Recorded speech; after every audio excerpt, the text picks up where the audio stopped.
talk about nutrition. A very good morning to all. I am thankful to the organizers for having given me the opportunity to speak on this occasion, especially on nutrition. I bring greetings from Bangalore. I work as a faculty in Siddhartha Medical College as a professor there. Nutrition, coming to the topic here, nutrition is like a ocean. We have been teaching about the basics of nutrition for the undergraduates as well as for the postgraduates. But here we are talking about the adolescents, which is very important, and it includes a lot of changes. I would like to discuss this topic on this frame lens, like importance of adolescent nutrition, few slides, and then the healthy meal and healthy snacking concept, which all you know. So what is there as a definition I would like to emphasize, and balanced diet and composition, different compositions, and what is balanced diet. ICMR, C has been included here extra. So ICMR and MN guidelines, other WHO guidelines also. There are various food groups, and we all talk about plate policy. What is the plate which is being advocated to the adolescents? And of course, not to forget about the junks and the beverages which the adolescents are fond of. And lastly, I would like to mention about the healthy food choices and then advice, including what are the myths and taboos which are associated with food habits in adolescents. Coming to the importance of adolescent nutrition, we all know that it is a profound physical, cognitive, neurological, and psychosocial development which is taking place during the adolescence, which definitely influence on the nutrition aspect. So why? It is because accreting the muscle and bone mass and acquiring cardiorespiratory fitness. It is also a period of rapid growth which is nutritionally very sensitive, requiring adequate and appropriate quantities of nutrition to make it to the maximum potential. So growing sense of independence is also there among the adolescents. That is, they want to be free of their caregivers. So therefore it leads to a lot of other conditions such as overweight, obesity, and even the underweight. So when they tend to eat, there are so many disorders associated with this underweight. And deficiencies, of course, because of the skipping meals and not taking proper food. These conditions ultimately can lead to metabolic issues, could be due to insulin resistance, and then the diabetes, juvenile diabetes, growth disturbances, and it also hinders, as I already said, cognitive, physiological, and pubertal development. Continuing with the same thing, here, I've mentioned about those adolescent period, which is a period of rapid increase in height and weight, and therefore it affects the nutrition. Hormonal changes also taking place. There is a sexual maturation which is taking place along with the growth spurt, and there is a development of critical bone mass, bone development integrity, where the vitamin D becomes important. Coming to the healthy meal and healthy snacking here, we have been talking about these things. So the first and foremost to speak about is the vegetables, which should include, and the carbohydrates, where whole grains and pulses being also added with the nuts and seeds. Of course, not to forget about the fruits and yogurt. It is free of added, either it should be free of added sugars or it should be minimal, and salt is only for the taste and minimal oil. And of course, continuing with the healthy snack, so they tend to keep on snacking. Additionally, you can add roasted boiled beans, lobia, chickpeas, and peanuts can serve as nutritious options. Balanced diet, we have been time and again we are stressing upon the balanced diet and the composition of it, where the nutrients must be obtained through same. I am repeating the same thing here about the different food groups we have. I will describe about the food groups in the next slide. And physical activity is also important. Can you go back to the next? Yeah. And one more thing about this balanced diet is percentage. Among the percentage, especially I would like to mention about the fats is less than 10% should contain saturated fats. Next slide. So continuing with the same thing, non-starchy fresh vegetables, we will have to give them the quantity, maybe 30 grams per fruits per meal, which may not be possible, but that is the advocacy. 50% they derive from the cereals and whole grains. All cereals are accompanied with pulses and beans. Consume adequate quantities of nuts also, maybe around 25 to 30 grams per day. Restricting meal frequency, maybe 2 to 3 times. Frequent snacking is not advocated. Avoiding UPFs, that is ultra processed foods and high fatty sugar salt foods. Sugar restricting to 25 to 25 grams. Not snacking in between. Next slide.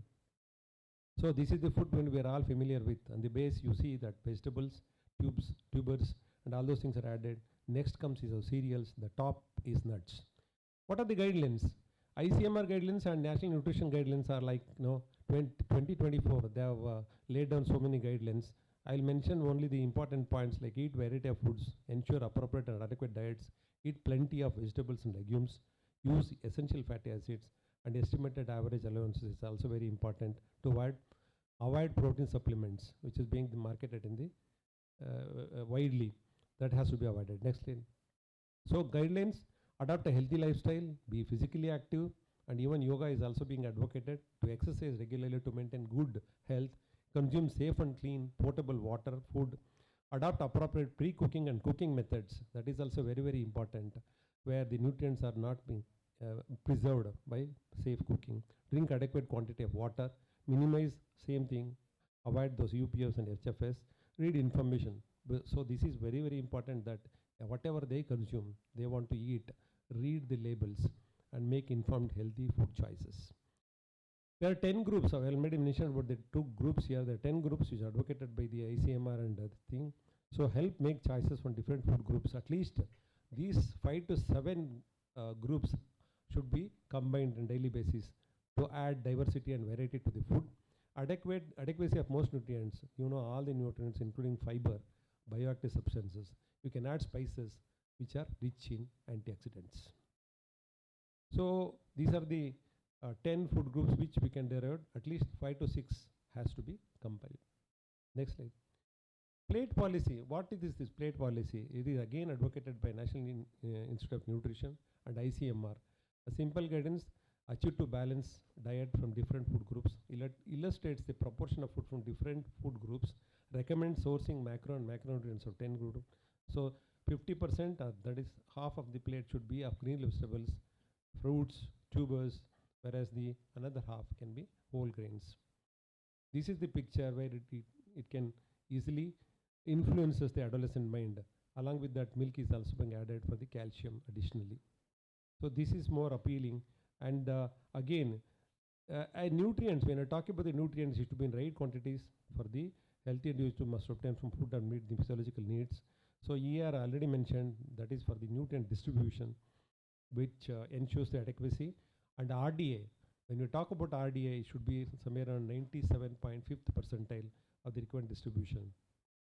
Coming to the IAP guidelines, way back, maybe about 4 or 5 years back, we have been advocating under Mission Kishore Uday about these junk foods, so which we are all familiar with. You know what this mnemonic stands for. But again, here what we are mentioning, stressing is that consumption of junk are limit only 1 serving per week, that to 1 day in a week, 1 serving. And ready fruit juices to be avoided. Maybe freshly prepared is preferred, around 250 ml per day. Caffeinated, please avoid those things. And tea, coffee, restraints. Next slide. So there is one slide, there is an interesting slide which I wanted to show you that in the Kerala they have adopted this water bell period where the consumption of water is being emphasized for the children. Next slide. So beverages is water 2 liters per day. Milk is a good source of this thing, and soft drinks to be avoided. Tea, coffee again in moderation. Caffeine definitely no. Alcohol no at all, not at all. So HFSs are the food styles. Why this is important? Because the adolescent period is, they are becoming more independent. They start making their own decisions, and when, what, where. So food joints are there. They are busy after the school. Therefore, it is inevitable. Why fast foods? Because it is available, it is hyper palatable, it is affordable, and it is convenient. And it also provides opportunity for the peers at the fast food venues. This trend is again exaggerated by the advertisements. Over the past 50 decades, fast food industry has grown significantly, and survey is also being there. Between 9 to 4, it is around as high as 93% the consumption. Next slide. Yeah. So before this, okay, so giving a correct information, a reliable information is also very important as far as the adolescents concerned. So where they can go to this ICMR website, other websites also which are having academic nutrition, mobile apps there, books and articles are also available for the right information for the adolescents. So key message is consider adolescent period for the changing nutrition, which I mentioned the points. Healthy meal, snack and balanced diet, keep those things in mind. Follow dietary advisory, which I mentioned. And plate policy is also very good. Various food groups are being enumerated, that should be taken into consideration. Junk food should avoid, beverages also should avoid. Give healthy choices and access to the information. Myths like fat is bad or carbohydrate is bad, this has to be avoided, because if you add whole grains, that is a good carbohydrate. Fat again essential for the essential fatty acids and other fat soluble vitamins. Thank you very much. Thank